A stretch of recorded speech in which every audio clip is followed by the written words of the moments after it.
everybody, and welcome to the Zero Hour, or as I once considered naming the program, Love in the Ruins.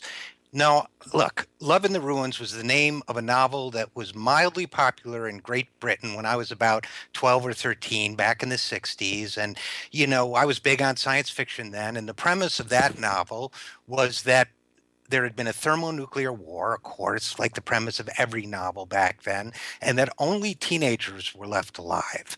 But that wasn't why I thought of calling this show Love in the Ruins. I thought of calling this show Love in the Ruins because the middle class is close to ruin by now. A lot of the America we knew once is in ruins right now. My old hometown, Utica, New York, like a lot of towns, Michigan, Ohio, and elsewhere, is many parts of it are in ruin. Large segments of it are in ruins. The factories, half the homes, and so on. And look, everybody loves love. Love is a force for rebuilding. And I thought it would be an eye-catching title. And well, okay, I never thought of calling this show Love in the Ruins.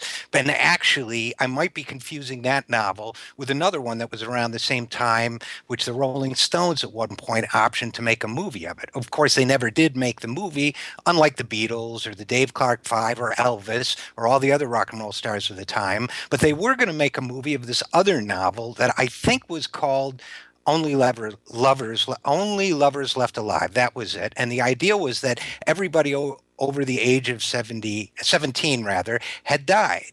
And the idea was, I think, that back in those days, teenagers figured out that the only way they could have any fun, much less illicit fun, would be if all the adults were dead. So that was kind of a utopian novel for teenagers, Only Lovers Left Alive. And I certainly wouldn't call this show that. So I don't know why I'm bringing any of this up, except it comes to mind that Jim Jarmusch's new movie is also called Only Lovers Left Alive, and none of the reviews I've seen mention that there was a novel by the name. I haven't seen the movie. I'm a fan of his work, but apparently, from what I've seen, the trailers and the reviews and all that, Jim Jarmusch's movie is about some impossibly chic and artistically inclined people with enormous aspirations to express themselves, unnaturally beautiful, pale, thin vampires who live by night, shun the light of day, and are self-obsessed with themselves and the art that they think they'll one day make. And I'm sure I'll see it at one point, but to me,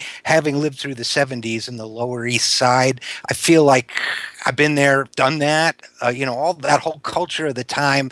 I don't know why people still push this culture of pale, wasted, dissipated, junky chic. That kind of pale, sickly, vampiric culture of hipness lives on and on and on, kind of like vampires themselves. It can't be killed. And speaking of vampires and zombies and other things that can't be killed, there are ideas that can't be killed, especially economic ideas. I bet you didn't think I was ever going to get to the point of this entire monologue or what the show is about, did you? But there are economic ideas that have brought us to ruin and that can't be killed. Ideas about, quote unquote, a free market, ideas about the restorative power of capitalism, ideas about job creators. They live on and on and on as if they were, what's her name, Tilda Swinton, and they in an independent movie. They just can't die. And killing these undead ideas is the topic of our first interview, which will be an extended discussion with economist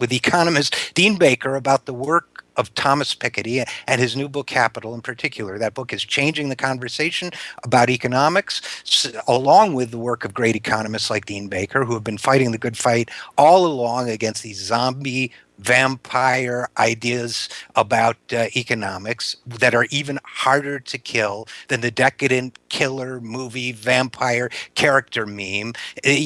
But these guys are fighting the good fight. I'm delighted to have Dean back with us. I'm delighted to be talking about Thomas Piketty's books. And Piketty himself in his book had some interesting things to say about why economics thrives on undead ideas. Maybe we'll get to that with Dean Baker. But in the meantime, I welcome you to a show that is not called Love in the Ruins or Only Lovers Left Alive. I'm Richard RJ Eskow, and this is the Zero Hour. We'll be right back.